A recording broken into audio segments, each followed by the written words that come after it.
오늘은 주의 만찬에 참여할 때, 주의 만찬에 참여할 때라는 제목으로 하나님의 말씀을 전하겠습니다. 여러분, 애찬이라는 거 한번 들어보신 적 있을 거예요. 애찬, 그리고 성찬. 아니, 애찬과 성찬이 같은 건가? 다른 건가? 이런 질문 제가 많이 들어봤습니다.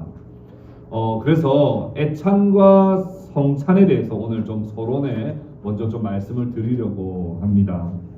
신약 성경에 보면 주의 만찬이라는 표현이 많이 등장합니다.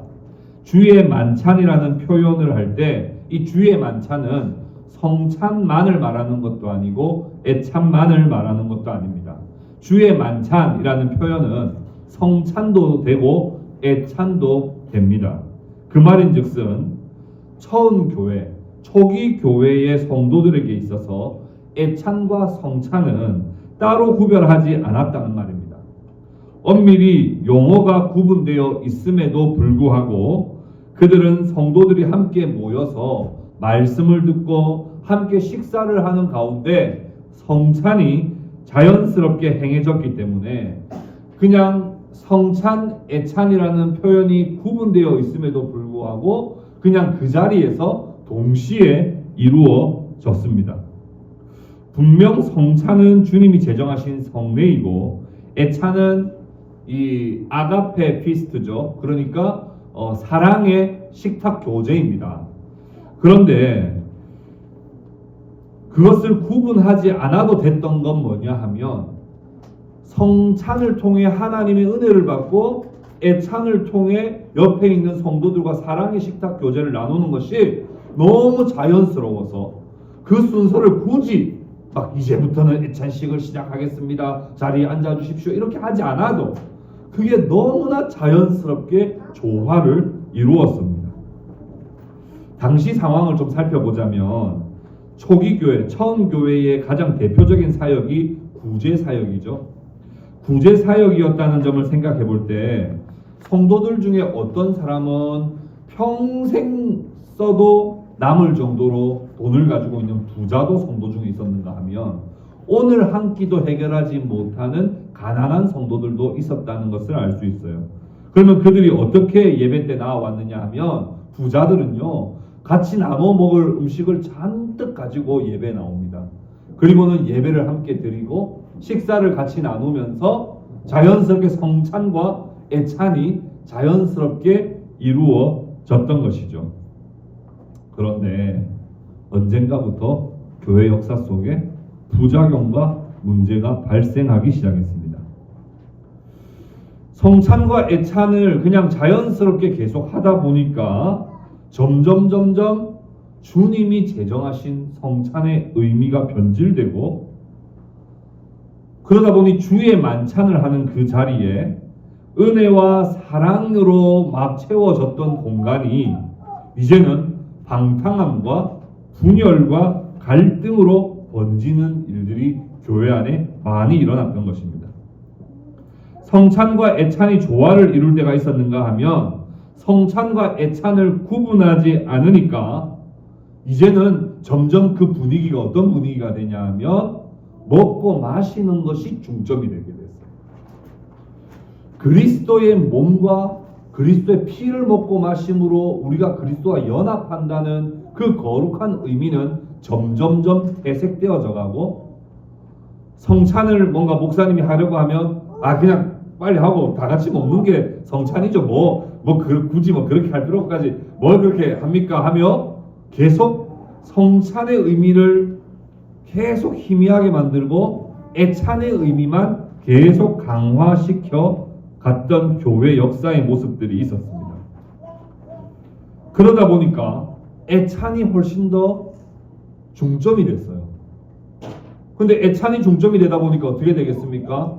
거기에 있던 음식들은 포도주도 있었고 빵도 있었고 고기도 있었다 하더라도 이제는 어떻게 되는 거예요? 먹고 마시는 것에 집중하다 보니 포도주를 지나치게 취할 정도로 막 마시는 사람들도 생기게 됐고 맛있는 건 내가 더 많이 먹을 거야 하고 먹다 보니까 뒤늦게 왔는데 누가 좀 늦어서 죄송해하고 왔는데 주의 만찬에 먹을 게 없어져 버렸어요. 그러다 보니까 시험이 들고 또 저 빨리 안 오고 저 늦게 오니까 없지. 그러면서 주의 만찬의 자리가 원래는 사랑과 섬김이 가득한 자리였는데 그 자리가 이제는 방탕함과 술 취함과 그리고 서로를 배려하지 않는, 그래서 누군가는 더 소외시키고 누군가는 민망하게 만드는 그런 자리가 되어버리게 된 것입니다.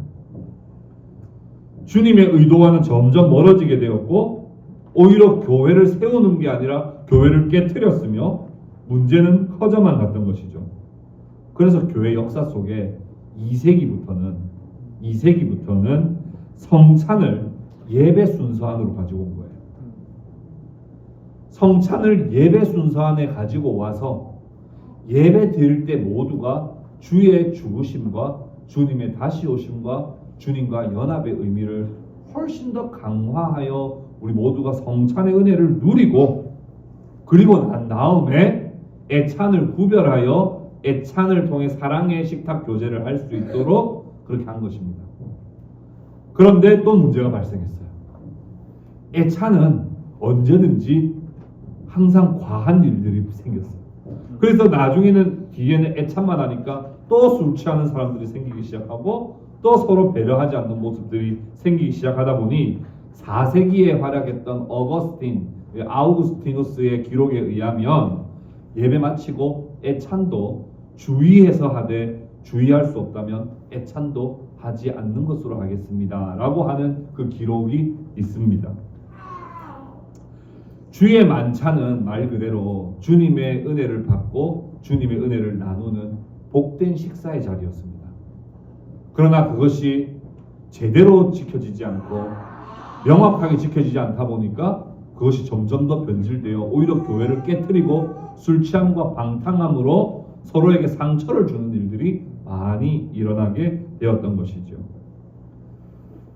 우리가 성찬과 애찬, 초기 교회는 그걸 구분하지 않을 정도로 매우 잘 연결되었지만 우리가 자칫 그것을 구분하지 않으면 오히려 주님의 그 죽으심과 주님의 그 십자가의 은혜를 우리가 잊어버리는 일들이 있기 때문에 우리가 성찬을 할 때는 좀 더 구별된 마음으로 또 성경의 은혜에 의지하여 이 성찬에 참여해야 하는 것입니다.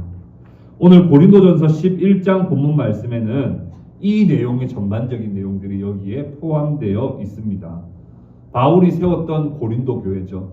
그 고린도 교회의 소식을 들었더니 성찬식 주의 만찬의 자리에 서로 술 취하고 방탕하고 갈등이 생긴다는 이야기를 바울이 전해 듣고는 고린도 전서 편지를 쓴 것이죠. 그리고 11장에서는 특별히 수많은 여러 가지 바닥 문제, 분열 문제, 음란 문제, 다양한 문제들을 앞에서 소두에 다루었지만 특히 11장에서 중요하게 성찬의 문제를 다루고 있다는 것을 우리는 알 수 있습니다. 오늘 우리 바울이 고린도 교회를 향해서 주었던 이 귀한 메시지를 통해서 우리의 성찬도 함께 돌아보고 우리가 또 성찬을 참여할 때 어떻게 하면 정말 주님의 은혜를 우리가 풍성히 받을 수 있는지 우리 함께 또 생각해보고 또 말씀을 받는 시간이 되었으면 좋겠습니다. 함께 말씀 안으로 들어가 봅시다. 첫 번째, 성찬은 영적인 식사라는 거예요. 그걸 우리는 알아야 됩니다. 교회가 성찬과 애찬을 엄격하게 구분해야만 했던 이유는 영적인 예식으로서의 의미를 점점 더 상실했기 때문입니다. 계속 육의 배를 채우고 포도주를 먹고 나니까 약간 취기가 있으니까 이게 기분도 좋고 그러다 보니까 점점 더 이게 육의 어떤 식사로만 계속 전락해버리는 것을 교회가 문제점으로 생각하지 않을 수가 없었던 것이죠. 성찬은 주님께서 제정하실 때 영적인 식사, 영적인 예식으로서 우리에게 주신 것입니다. 육신적인 체험을 받는 것이 주의 만찬의 본질이 아니라는 거예요. 우리는 주님의 식탁에서 영적으로 주님을 먹고 마심으로써 우리는 주님과 영적으로 연합을 하게 되고 우리는 주님과 연합함으로써 주님과 연합한 온 성도들과 함께 연합하게 되는 그런 영적인 신비를 체험하는 시간이 바로 이 성찬이라는 겁니다. 그런데 이 영적인 예식을 육적으로 이해하고 육적 만족에 집착을 하게 되면 어떤 일이 일어나겠습니까? 고린도 교회에 어떤 일이 일어났는지 우리가 그 내용을 좀 찬찬히 다시 한번 살펴봅시다. 17절 말씀을 같이 한번 볼까요? 17절 말씀 우리 같이 한번 읽어보겠습니다. 같이 읽읍시다. 시작. 내가 명하는 이 일에 너희를 칭찬하지 아니하나니 이는 너희의 모임이 유익이 못되고 도리어 괴로움이라. 교회를 갔는데 유익이 있어야 되는데 교회를 갔는데 유익이 없을 뿐만 아니라 더 시험 들고 더 방탕해지고 더 뭔가 믿음이 없어지는 것 같고 더 주님과 멀어지는 것 같고 성도들과 멀어지는 느낌을 고린도 교회에서 계속 받기 시작했던 것입니다. 원래 주의 만찬이라는 것은 정말 그 사랑의 핵심이거든요. 그런데 이 주의 만찬이 사랑이 없어져 버렸어요. 자기의 정욕을 채우는 데만 집중하는 거예요. 그러면 옆에 있는 사람들 처음에는 다 남겨뒀어요. 근데 점점 더 가면 갈수록 그런 배려가 없는 거예요. 배려가 없는 거예요. 그래서 21절에 어떤 일이 있었습니까? 21절 봅시다. 21절 같이 읽겠습니다. 시작. 이는 먹을 때에 각각 자기의 만찬을 먼저 갖다 먹음으로 어떤 사람은 시장하고 어떤 사람은 취함이라. 이게 주의 만찬에 이렇게 명백하게 어떤 사람은 막 먹지도 못하고 어떤 사람은 너무 많이 먹어가지고 막 취해버려가지고 이 교회가 주의 만찬을 제정하신 목적과는 전혀 뜻하지 않은 대로 흘러가게 되었다는 거예요. 성찬이 점점 더 간소화되고 애찬의 육적인 만족을 누리는 것에 더 집중하다 보니까 점점 성찬은 형식화되었고 애찬은 자기 육적인 정욕을 채우는 수단으로 변질되었습니다. 배려가 완전히 사라지게 된 것이죠. 22절 말씀 바울이 뭐라고 경고하는지 보십시오. 22절 같이 읽겠습니다. 시작. 너희가 먹고 마실 집이 없느냐? 너희가 하나님의 교회를 업신여기고 빈궁한 자들을 부끄럽게 하느냐? 내가 너희에게 무슨 말을 하랴? 너희를 칭찬하랴? 이것으로 칭찬하지 않노라. 너희가 먹고 마실 집이 없느냐? 그랬어요. 무슨 말이에요? 배가 그렇게 고프면 집에서 먹어라. 왜 교회 와서 남들은 못 먹게 자기 여기서 그 모든 욕심을 다 채우려고 하느냐. 하나님의 교회를 업신여기지 말라는 거예요. 하나님의 교회의 핵심은 뭐예요? 사랑입니다. 이 교회가 사랑이 만약 사라진다면 이 교회 아니에요. 교회에서 말씀이 이루어지고 있고 성찬이 이루어지고 있지만 여기에 사랑이 없으면 이 교회 아닙니다. 목사님도 있고 장로님도 있고 집사님도 있지만 여기에 사랑이 없으면 교회 아니에요. 그건 하나님의 교회를 오히려 업신여기는 겁니다. 어떻게 너희가 성찬에 참여해가지고 주의 만찬에 참여해가지고 한다는 게 다른 사람들 하나도 배려하지 않고 너희의 육적인 것을 채우려고 하느냐. 바울은 그것에 대해서 매우 엄격하고 단호하게 책망하고 있는 것입니다. 여러분, 성찬은요 영적인 식사요 영적인 예식입니다. 그런 점에서 애찬과 구분됩니다. 예수님께서 분명 떡을 떼어 주시며 육으로 먹게 하셨어요. 떡은 육으로 먹을 거예요. 빵은 육으로 내 입으로 먹을 겁니다만 주님께서 말씀하시기를 이 빵은 내 몸이라고 말씀하셨어요. 말이 안 맞잖아요. 그러니까 이건 육적인 식사가 아니라 영적인 식사라고 하는 것에서 우리는 큰 차별점을 둬야 됩니다. 24절, 25절에서도 포도주를 잔에 나누어 주셔서 육으로 마시게 하셨지만 이 잔은 내 피라고 말씀하셨단 말이에요. 이 잔은 내 피라고요. 우린 분명 떡을 먹지만 우린 분명 포도주를 마시지만 이것은 주님을 먹고 마시는 영적인 경험이요 영적인 유익을 주는 예식입니다.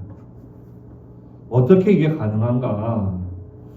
이것은 교회 역사 속에 늘 수많은 이 이론과 신학적 논쟁이 있어 왔습니다. 로마 교회는 이 빵과 포도주가 실제로 예수님의 살과 실제로 예수님의 피를 먹고 마신다라고 하는 소위 말하는 화채설을 주장했습니다. 그런가 하면 우리 리폼드 교회입니다만 쯔빙글리라고 하는 신학자를 통해서 주장했던 것은 상징설이라고 해서 이거는 그냥 빵인데 그냥 머릿속으로 예수님 몸이라고 생각하고 먹는 거야 라고 하는 그 기념설. 그러니까 그냥 기념하는 기념. 그냥 그저 기념하면 된다 라고 하는 생각이 있었습니다만은 종교개혁자 장 칼뱅을 통해서 이 말씀을 해석할 때는 우리가 분명 이 빵을 먹지만 분명 우리가 육으로 이 포도주를 마시지만 그 가운데 성령이 우리 가운데 임재하여 마치 그리스도를 먹는 것과 같은 신비적 경험과 은혜를 우리에게 주신다라고 그렇게 했죠. 우리는 이 시간에 분명 육으로 먹습니다. 육으로 마십니다만 성령이 임재하심으로 우리는 예수 그리스도와 온전히 연합하고 예수님으로 인하여 영적인 부요함을 우리 모두가 누리게 되는 복된 영적 식사라고 하는 사실을 우리는 기억하시고 이 성찬에 참여하실 때 우리의 영혼으로 이 성찬에 참여하시기를 바랍니다. 우리의 영혼이 부요해지고 우리의 영혼에 유익이 있고 우리의 영혼의 만족함을 주심을 우리는 믿고 이 성찬에 참여할 때 우리의 영혼 가운데 우리가 말로 설명할 수 없는 그리스도께서 주시는 놀라운 영적 신비와 은혜를 우리에게 경험하게 하시는 줄을 믿으시고 믿음으로 참여하시는 저와 여러분 될 수 있기를 바랍니다. 두 번째는 성찬은 언약적 식사입니다. 언약적 식사입니다. 성찬은 언약적 식사예요. 왜냐하면 예수님께서 말씀하시기를 이 잔은 내 피로 세우는 새 언약이라고 말씀하셨어요. 내 피로 세우는 새 언약이라고 그렇게 말씀하셨어요. 그러니까 단순 식사가 아닌 것이죠. 주님과 언약 관계를 맺는 것에 중요한 의미를 가지고 있다는 거예요. 이 식사는 일반적 식사가 아니라 주님과 교회가, 주님과 성도가 이제는 완전히 언약 관계를 맺는 것을 우리는 확인하고 한 번 더 경험하는 그런 식사입니다. 여러분, 구약시대에 언약을 어떻게 맺었습니까? 구약시대의 언약은 무조건 어떤 언약이었어요? 피의 언약이었어요. 피의 언약. 피 없이는 언약을 맺을 수가 없었어요. 그래서 당사자 간, 사람과 사람이 언약을 맺을 때도 어떻게 해요? 그 약속의 보증을 위해서 어떻게 합니까? 짐승을 가져다가 짐승을 반으로 갈라가지고 딱 반으로 갈라가지고 반으로 딱 쪼개고 난 다음에 그 사이로 계약 당사자가 둘이서 왔다 갔다 합니다.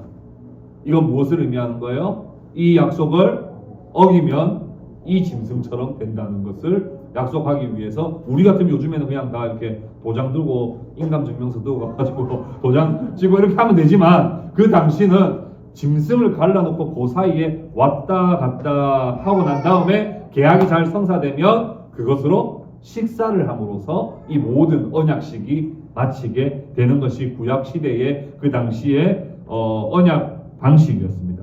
그런데 이 식사는 어떤 식사입니까?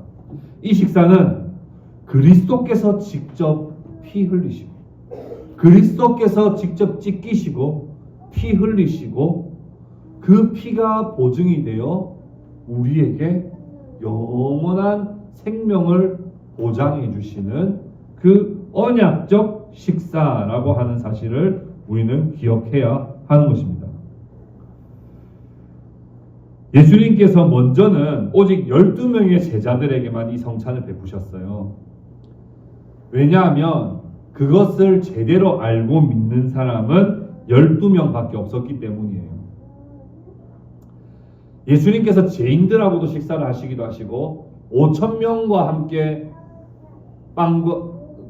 물고기 2마리와 보리떡 5개로 식사를 하시기도 하셨습니다. 그렇게 예수님께서 죄인들과도 식사하시고 또 5,000명과도 식사를 하시긴 하셨지만 그 식사를 우리는 성찬이라고 하지는 않습니다. 예수님께서 행하셨던 그 성찬은 12 제자들과만 했던 것이 바로 성찬이에요. 그리고 예수님께서 그 성찬을 하신 후에 너희가 이것을 행하여 나를 기념하라 이렇게 말씀을 하셨고, 그래서 예수님의 제자들로부터 세워졌던 교회들은 이것을 계속해서 기념함으로써 주님이 다시 오실 때까지 교회마다 이 성찬을 통하여 그리스도의 그 은덕이 각 교회에 적용되도록 우리 주님께서 은혜를 베푸신 것입니다. 여러분, 이런 언약이라면, 이런 유익이라면 우리가 하게 해달라고 해야 됩니까? 아니면 주님이 하라고 말씀하셔야 됩니까? 우리가 하게 해달라고. 그렇지 않습니까? 보통은 예를 들자면 우리가 국가와 국가 간에 언약을 맺는다고 칩시다. 그러면 약소국과 강대국이 있어요. 그러면 누가 식사 자리를 마련하고 누가 대접하고 누가 좀 만나달라고 이야기합니까? 약소국이 하지 강대국은 그걸 안 합니다. 그런 걸. 약소국이 준비하고 약소국이 좀 식사 자리 한번 마련해 주시면은 제가 잘 한번 대접하겠다 그러면서 보통은 그렇게 계약을 성사시키고 하는 것이 일반적입니다. 그러면 이 성찬을 제정하실 때 제자들이 예수님의 살과 예수님의 피를 먹고 마실 수 있는 그 복된 자리라면 저희가 정말 하고 싶습니다. 제발 그것을 우리 교회에서 할 수 있도록 허락해 주십시오 라고 하는 게 우리가 일반적으로 맞다고 생각해야 되는데, 주님은 뭐라고 말씀하셨냐면 너희가 내가 올 때까지 이것을 기념하여 이 식사 자리를 너희가 가지도록 하여라 라고 하며 주님이 먼저 교회를 향하여, 주님이 먼저 교회를 향하여 그 식사를 배설해 주시는 것을 우리는 알 수 있습니다. 하나님은 언제나 그런 방식으로 우리에게 찾아오셨습니다. 우리가 먼저 하나님을 사랑한 것이 아니요, 하나님이 우리를 언제나 먼저 사랑해 주셨고, 우리가 하나님을 알아채서 예수 그리스도를 믿은 게 아니라 하나님께서 우리를 택하여 우리에게 성령을 주시고 은혜를 주셔서 예수 그리스도를 믿는 믿음을 우리에게 주셨지요. 우리가 교회 가고 싶어서 왔지만 사실은 생각해보면 우리가 교회를 가고 싶어서 온 게 아니라 주님이 우리를 불러주신 것이요, 주님은 우리를 초청해 주신 것입니다. 우리가 때가 돼서 왔다고 생각할지 모르겠지만 주님은 기다려 주셨고 주님은 우리를 향하여 언제나 먼저 찾아오시고 먼저 은혜를 베풀어 주시는 것이죠. 이 성찬, 이 복된 식사의 자리를 사실은 교회가 한 번만 1년에 한 번이라도 이 식사를 좀 하면 안 되겠습니까? 그렇게 해서 주님의 은혜를 좀 누리고 싶습니다 라고 해야 옳습니다만, 주님은 그렇게 하시지 않고 내가 올 때까지 너희 교회가 함께 모여 주의 만찬을 통하여 내가 주는 영적 유익을 너희들이 누리도록 하여라 라고 먼저 주님께서는 항상 찾아와 주시고 우리에게 은혜 주시기를 원하셨다는 겁니다.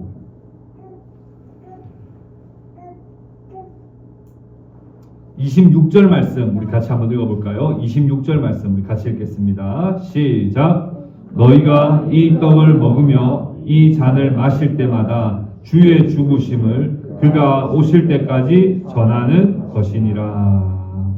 떡을 먹을 때마다, 잔을 마실 때마다 주의 죽으심을 기억하고 주의 죽으심을 우리는 늘 생각하며 주님이 다시 오실 것을 우리는 소망하는 것이 바로 이 성찬입니다. 주님의 떡과 주님의 살과 주님의 피를 먹고 마실 때, 맞아, 주님이 나를 위해 죽어주셨지. 맞아, 주님이 나를 위해 살아나셨지. 맞아, 주님이 나를 위해 승천하셨지. 맞아, 주님이 나를 위하여, 우리를 위하여 다시 오실 것이지 라는 것을 우리는 성찬을 할 때마다 다시 기억하고 다시 마음에 새기고 다시 그 은혜와 그 은덕을 우리는 누리게 되는 것입니다. 그렇기에 이 성찬은 언약적 식사예요. 아, 맞아. 성찬에 참여함으로써 맞아, 내가 하나님의 자녀였어. 그럼 세례는 몇 번 받는 겁니까? 한 번 받죠. 세례 자주 받을 수 있으면 좋겠어. 우리 누구더라? 우리 성도님 중에서는 그 군대에서 세례를 받아가지고 저 그때 아무 생각 없이 받았는데 세례 받을 수 있으면 한 번 더 받고 싶어요. 그렇게 생각하면 진짜 세례는 거의 매주 받아도 좋을 것 같아요. 그러면 매번 제가 씻기는 느낌이고 매주 다시 살아나는 느낌이니까 얼마나 좋아요. 그러나 세례는 한 번 받는 거예요. 그러나 우리가 성찬은 매주 참여할 수 있고 매달 참여함으로써 그 성찬을 통하여 맞아, 내가 하나님의 백성이지, 내가 하나님이 날 위해 죽으셨기 때문에 내 죄가 용서받았지 라고 하는 우리의 다시 그 언약의 갱신의 은혜가 이 식사 자리를 통해서 계속해서 일어나는 거예요. 가령 약소국과 강대국이 식사를 딱 합니다. 그럼 약소국은 두려워요. 이거 이제 동맹관계 깨면 어떡하지? 우리한테 쳐들어온다 그러면 어떡하지? 조공바쳐라고 하면 어떡하지? 그 식사 자리마다 불안해요. 그런데 우리 주님은 그렇지 않다는 거예요. 우리 주님은 내가 밥 살게, 너희도 다 와. 그래서 약소국들을 다 부릅니다. 그리고는 뭐라고 말씀하세요? 이거 깰 일 절대 없다. 나와 너는 영원히 같이 가는 거야. 죄송해요. 근데 사실 제가 지난번에 한눈 팔았어요. 제가 원수하고 같이 편먹고 살 때가 좀 많았습니다. 원수하고 교류도 하고 원수하고 좀 동맹도 맺고 이렇게 지냈어요. 괜찮아. 너도 잘못한 것만 안다면, 회개한다면 내가 용서해줄게. 너와 나의 언약은 영원한 거야. 이걸 우리는 성찬식 때 매번 누리면서 너는 변할지 모르지만 나는 변하지 않아 라는 그 영원하신 생명의 말씀을 우리는 계속해서 듣고 고백하는 시간이 이 언약적 식사입니다. 이런 식사 분위기가 어떻겠습니까? 여러분, 이런 식사 분위기는 어떻겠어요? 1번 침울하다, 2번 슬프다, 3번 정막이 흐른다, 4번 화기애애하고 잔치 분위기가 난다. 몇 번이겠습니까? 4번이죠. 이런 식사를 하면 당연히 4번이죠. 그래서 성찬식이 장례식 같은 분위기가 되는 것은 우리가 지양해야 되는 거예요. 물론 개인마다 심각한 범죄 가운데 있거나 혹은 하나님 앞에 너무 죄송한 마음 가지고 주님의 은혜를 잊어버리고 내가 지난 한 달을 살았습니다 라고 하는 회개하는 마음을 가진 자들은 주님의 십자가의 죽으심의 은혜가 때로는 눈물로, 때로는 감사의 눈물로 그렇게 들어질 수는 있겠습니다. 그럼에도 불구하고 이 성찬은 우리로 하여금 부끄러움을 계속 들춰내서 우리로 하여금 계속 슬프고 속상하고 너 똑바로 할래 안 할래 라고 혼나는 자리가 아니라, 이 자리는 그리스도께서 내가 너를 위해 죽었다, 내 몸을 받아라, 내 피를 받아라, 내가 너를 영원히 사랑한다 라고 하시는 그 주님의 식사 자리에 우리가 초대받은 것이기에 그 자리는 참으로 복되고 감사하고 기쁨의 잔치로서 이 만찬에 참여한다는 사실을 기억해야 합니다. 이것을 가장 잘 보여주는 그림이 무슨 그림입니까? 누가복음 15장에 나오는 그림들이죠. 누가복음 15장에는 세 가지의 비유가 있습니다. 첫 번째 비유는 뭐냐 하면 잃어버린 양의 비유고요. 두 번째는 잃어버린 드라크마의 비유고요. 세 번째는 잃어버린 둘째 아들의 비유죠. 이 세 비유가 나옵니다. 그런데 이 세 비유의 공통점이 뭡니까? 잃어버린 양을 찾았을 때, 드라크마를 찾았을 때, 둘째 아들이 돌아왔을 때 항상 잔치를 벌였다는 거예요. 성찬은 우리가 죄 없는 모습으로 나오는 건 아닙니다만, 그럼에도 불구하고 이 잔치를 배설하시는 하나님은 우리의 돌아오는 것을 기뻐하시고 우리가 주님의 말씀으로 회복되는 것을 기뻐하신다는 사실을 기억하시고 이 만찬에 기쁨과 감사함으로 참여하시는 저와 여러분 될 수 있기를 주님의 이름으로 축복합니다. 마지막으로 적용하겠습니다. 자신을 잘 살피고 합당하게 성찬에 참여합시다. 성찬식을 앞두고 교회 역사 속에서는 항상 광고를 합니다. 다음 주에는 성찬이 있으니 자기 자신을 잘 살피고 성찬에 합당하게 참여하시기를 바랍니다 라고 하며 광고를 합니다. 왜 광고를 하냐 하면 오늘 이 고린도 전서 11장의 말씀에 근거해서 그런 겁니다. 성찬에 참여할 때 자기를 전혀 살피지 않은 채로 그냥 아무렇게나 와서 뻔뻔하게 성찬에 참여하는 것은 오히려 주님의 몸과 피를 향하여 죄를 짓는 것이기 때문에 자기 자신을 잘 살피고 합당하게 참여하는 것이 무엇보다도 중요합니다. 우리 마지막으로 27절, 28절 말씀 우리 같이 한번 읽어볼까요? 27절, 28절 우리 같이 한번 읽겠습니다. 시작. 그러므로 누구든지 주의 떡이나 잔을 합당하지 않게 먹고 마시는 자는 주의 몸과 피에 대하여 죄를 짓는 것이니라. 사람이 자기를 살피고 그 후에야 이 떡을 먹고 이 잔을 마실지니.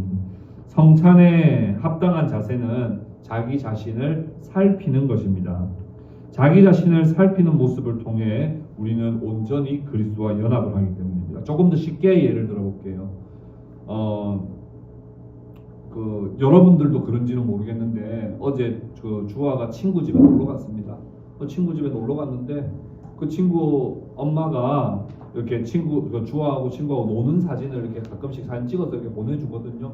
그 사진 찍어 보내주는데 집이 너무 깨끗한 거예요. 그래서 제가 그냥 격려차 또 아니 집이 왜 이렇게 깨끗해요? 어디 이사 가세요? 제가 그렇게 했어요. 그랬더니 그분이 이렇게 말씀하십니다. 지난주에 목사님이 신방을 다녀가셨거든요. 이렇게. 1년에 청소하는 날 몇 번 있는데, 목사님 신방 오시는 날, 그 청소를, 집이 완전히 무슨, 미니멀로 사는 사람처럼, 그렇게 미니멀까지 아니었던 것 같은데, 완전히 다 치워놓은 거예요. 여러분, 귀한 손님이 집에 온다 그러면, 그냥 이불 깔아놓고 막 먼지 쌓인 채로 머리카락 떨어져 있는 채로 손님을 초대하는 경우가 있겠습니까? 없지요. 우리가 만약에 당장 갑자기 들이닥친다면 어쩔지 모르겠지만 미리 내가 다음 주에 갈게요 라고 하면 당연히 집을 깨끗하게 정리하고 정돈하고 준비하는 것이 마땅한 손님을 맞이하는 자세일 겁니다. 성찬에 참여한다는 건 주님과 우리가 연합하는 신비적 경험입니다. 주님을 우리가 다시 우리 가운데 연합하고 우리 가운데 주님이 충만히 거하시도록 하는 이 성찬을 우리가 준비할 때 마땅히 해야 할 것이 있다면 우리의 삶과 우리의 마음과 생각을 정돈하는 것이 필요합니다. 나는 하나님 앞에서 순종하며 살고 있는지 자기 자신의 죄를 돌아봐야 합니다. 무엇이 부족하고 연약했는지 말씀의 조명 아래 자신을 살펴야 합니다. 이 성찬을 제정하신 것은 우리가 완전하기 때문에 성찬을 제정하신 것이 아니죠. 오히려 우리가 불완전하고 우리가 연약한 존재이기 때문에 주님은 성찬을 제정하셔서 성찬을 통하여 은혜를 받으라고 하신 것입니다. 그렇기 때문에 우리는 완전한 존재는 아님에도 불구하고 성찬에 참여할 때 기본적으로 가져야 하는 자세는 우리 자신을 돌아보고 하나님 앞에 우리의 연약함을 회개하는 마음이 필요합니다. 내가 다른 사람들을 어떻게 대했는가? 혹 미워하거나 의절하거나 다투지는 않았는가? 용서나 사과를 하지 않고 담을 쌓고 살지는 않았는가? 나는 죄로부터 돌이켜 하나님께로 돌아왔는가? 아니면 아직도 죄 중에 살고 있는가? 나는 모든 죄로부터 돌이켰는가? 행동으로 지은 큰 죄만이 아니라 마음으로 지은 모든 죄로부터도 돌이켰는가? 나는 죄를 짓지 않기 위해 싸우지 않고 죄를 그저 허용하며 살고 있지는 않았는가? 나는 매일 매순간 죄를 짓지 않으려고 깨어 있는가? 나는 죄에 매여 있지는 않는가? 나는 정말 죄를 미워하고 혐오하고 있는가? 우리가 우리의 죄를 정말 진지하게 살피고 돌아보는 것이 필요합니다. 그것이 주님과 연합을 하기를 원하는 자의 마땅한 자세이기 때문에 그렇습니다. 동시에 우리는 우리의 신앙을 살펴야 됩니다. 그리스도께서 나의 죄 때문에 십자가에 죽으신 것을 내가 진짜 믿는가? 그리스도의 피가 나를 위해 흘리신 새 언약의 피라는 것을 내가 진짜 믿는가? 그리스도께서 나를 의롭다 하시기 위해 부활하신 것을 나는 믿는가? 나는 날마다 순간마다 그리스도와 동행하고 있는가? 나는 성경에 기록된 하나님을 정말 믿는가? 나는 마음을 다하고 뜻을 다해 성품을 다해 하나님을 사랑하고 있는가? 나는 주님과 교회를 사랑하며 주님과 교회를 최우선으로 생각하고 내가 믿음으로 살고 있는가? 우리의 믿음을 계속해서 살피고 우리의 믿음을 계속해서 점검하며 우리는 이 성찬에 참여해야 합니다. 다음 주에 성찬이 있습니다 라고 할 때 그 일주일간을 살펴야 되지만 지금 성찬에 참여하는 이 시간에도 스스로 하나님 앞에 겸비하여 내가 주님 앞에 돌아가기를 원합니다. 내가 주님과 언약이 다시 갱신되기를 원합니다. 나는 변했지만 변하지 않는 주님의 그 사랑 안에 내가 다시 한번 주님께 온전히 매이는 그런 사람이 되기를 원합니다. 라는 마음으로 우리는 이 성찬에 참여해야 하는 것입니다.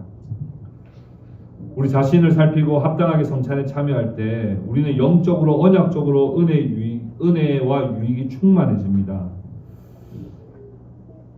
그런데 그것을 믿지 않거나 아무 생각 없이 혹은 부정적인 마음이나 불순종의 마음으로 참여한다면 오늘 바울이 고린도 교회에 경고하고 책망했던 것처럼 주님의 몸과 피에 대하여 죄를 짓게 되는 것입니다.